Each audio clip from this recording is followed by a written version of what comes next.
2025, where new cold chains and infrastructure networks make it possible for tomatoes from a village in Rwanda to reach Dubai in just 48 hours. Yet, in this same year, another farmer in Kano lost his crops before they left the village because of the absence of logistics, transportation, marketing, and distribution infrastructure. Are we, therefore, as a region in the country, condemned to live in this reality? I don't think so.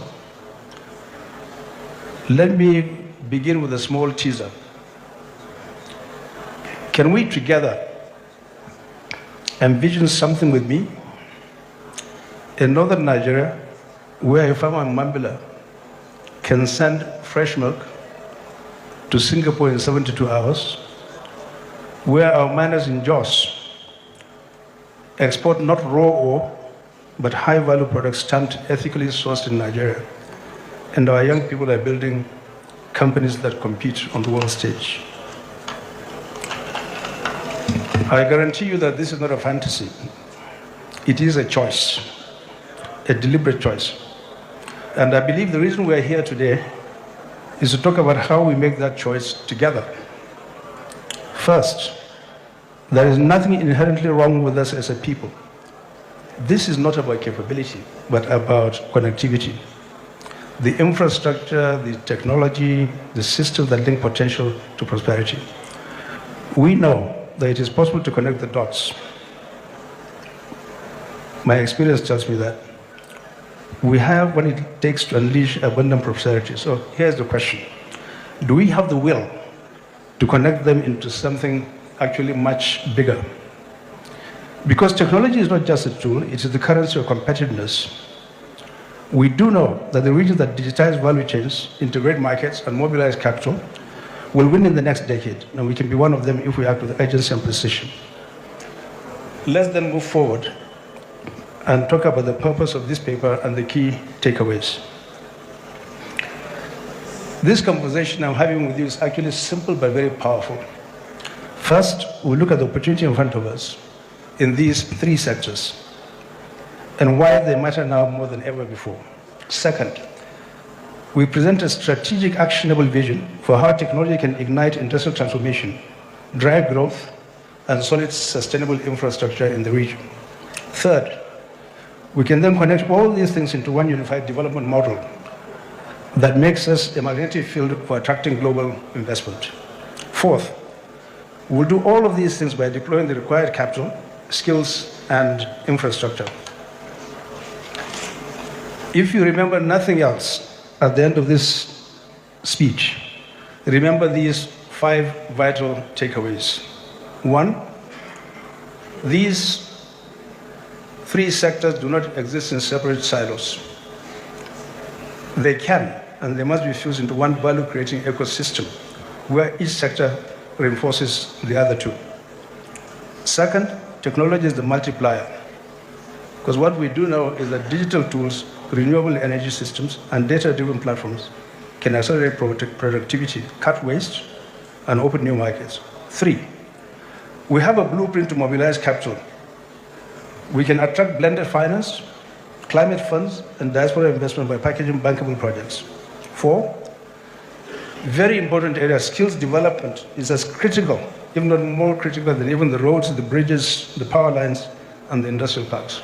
Because that's the most important, single most powerful ingredient that you need to make all of these assets go to work.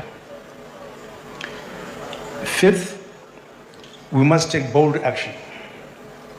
And therefore, this speech speaks to the need to come up with measurable goals, measurable targets that will properly embed the MAP 2025 Tech Compact.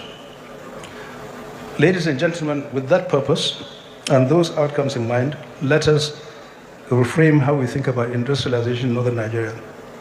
Because the old playbook will simply not work. We have to reframe our narrative from factories to smart systems. So for a lot of people, industrialization is all about having these big factories, heavy, expensive machinery, and very long production lines that convert raw materials into finished products, sold within the country and also without. That was the old way of doing things. Today, the most successful economies are built differently. They run on digital infrastructure, connected supply chains, and the ability to create and protect ideas and designs that have value. In this new world, information and innovation can be worth more than physical products. And here is the advantage for Northern Nigeria, in the sense that we actually do not need to take a very expensive path. Many of these solutions are fairly easy and they're fairly cheap. So we can move straight into a digital-first, innovation-driven economy. Now, remember that once upon a time in this world, we were hunters and gatherers. From there, cities developed, and then there was the agricultural revolution, then leading to the first industrial revolution, the second, the third, and the fourth. I'm speaking to a very enlightened audience, so I don't need to walk over these things with you. The most important here is that we are now in the fourth industrial revolution, where artificial intelligence, big data, and advanced connectivity are merging the physical and digital worlds. So under these circumstances, technology is not just a support tool. It is the driver of competitiveness, period. It decides who is a leader and who is a follower. So for this particular region, one group felt that it is better to just remain traditional and continue slowly through that trajectory before it can become an industrial country. Another group felt that you can actually jump that curve, leapfrog it, and get into the modern world. There may be no right answer.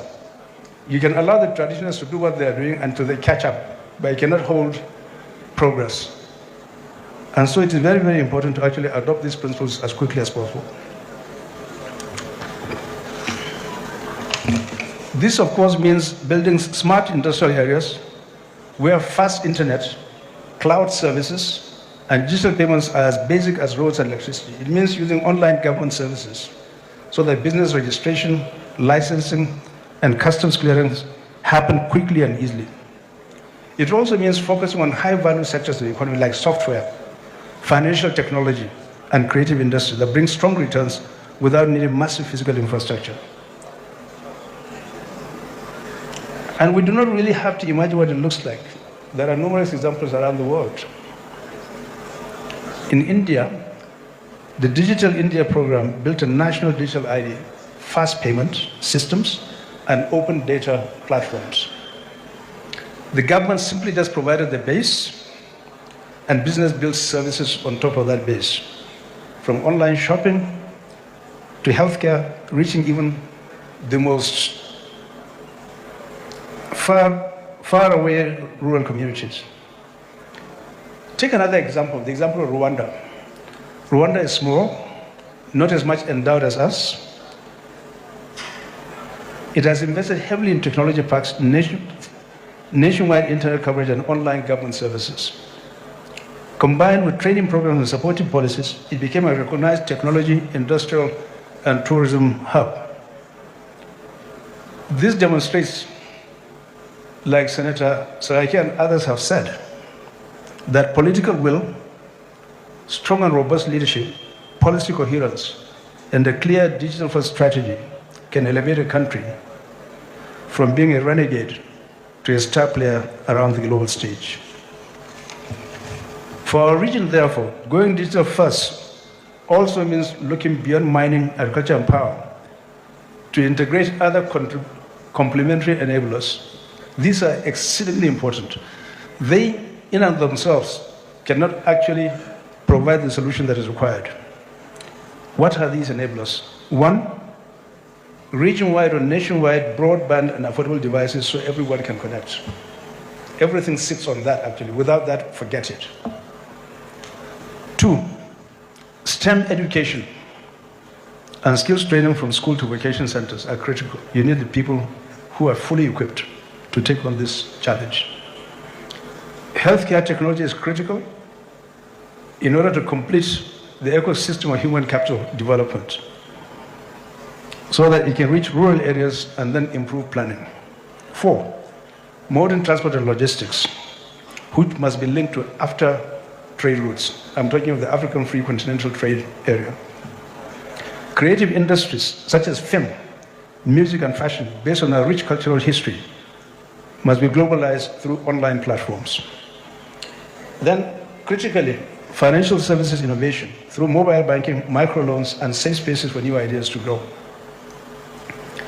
So if we can shift from our old factory mindset to smart connected systems, we will not just catch up, we will set the pace. And that brings us to why Northern Nigeria's position matters so much in the bigger picture. What do we have as far as the North is concerned? First, we are not starting from ground zero. This has been ably discussed within the last 1.5 days. Our strengths are real and powerful. We sit in a location that connects West Africa to the Sahel, Central Africa, and North Africa. We are connected to at least 9 countries, and they're all within reach. That makes us a natural trade bridge, a position that will only grow in value as the African Continental Free Trade Area expands. Second, we have a young, energetic population, millions of people ready to learn, work, and create if given the right tools. Our land is rich, like the previous set of speakers have said, in everything that you can imagine in terms of natural endowments. Third, the opportunities ahead are enormous. We can position this region as both a physical and a digital gateway for trade across Africa. We can build cross-border e-commerce platforms, digital customs systems, and secure payment networks that make it easier for producers to sell anywhere on the continent. Why wouldn't you tap into green bonds, infrastructure funds, and diaspora investment by presenting banking projects that meet global standards? We can also diversify into ICT, creative industries, logistics, and fintech, creating a more balanced and a future-proof economy. But we cannot do these things without facing our challenges squarely. And we know what these challenges are. Previous speakers have spoken to it. I'm not going to repeat it, so I'll jump that. Apart from the challenges, there are also threats that are exogenous to us. Global price swings, particularly of commodities like agriculture and mining. Climate change. These are some of the issues that can be constraining. But for every constraint, they can always maneuver around and find a mitigant. So this region is a platform for Africa's next industrial leap. If we mobilize this strength, close our gaps, and act decisively, we can turn our position into lasting power. But, ladies and gentlemen, this window of opportunity will not stay open forever. Everything has its time. Changes are profound, and they happen very, very quickly in this digital age. If we are serious, therefore, about seizing this opportunity, we must first of all agree on the conditions that will make success possible. And that's where I turn to next. There are certain essential basic conditions for success in anything you do in life that without them, failure is guaranteed. The first, again, the previous set of speakers and others yesterday had mentioned, if we have any chance of competing, not just within Nigeria, but across Africa and the world, we actually need more than resources and ambition. Within the region, in this vast landmass, which is a dwelling place for loads and loads of people, a large percentage of the population of this country, we need a shared vision, clear priorities, and the discipline to work together. Therefore, the first essential condition for success is unity. We must move beyond state-by-state strategies and adopt a coordinated regional blueprint, one that aligns with our priorities in infrastructure, education, trade, and investment. We also need shared institutions, regional councils or commissions with representatives from all the 19 northern states to coordinate policy, pool resources together, and track progress as we move along. And when we negotiate with the federal government, development partners or investors must speak with one voice to secure better terms and bigger projects.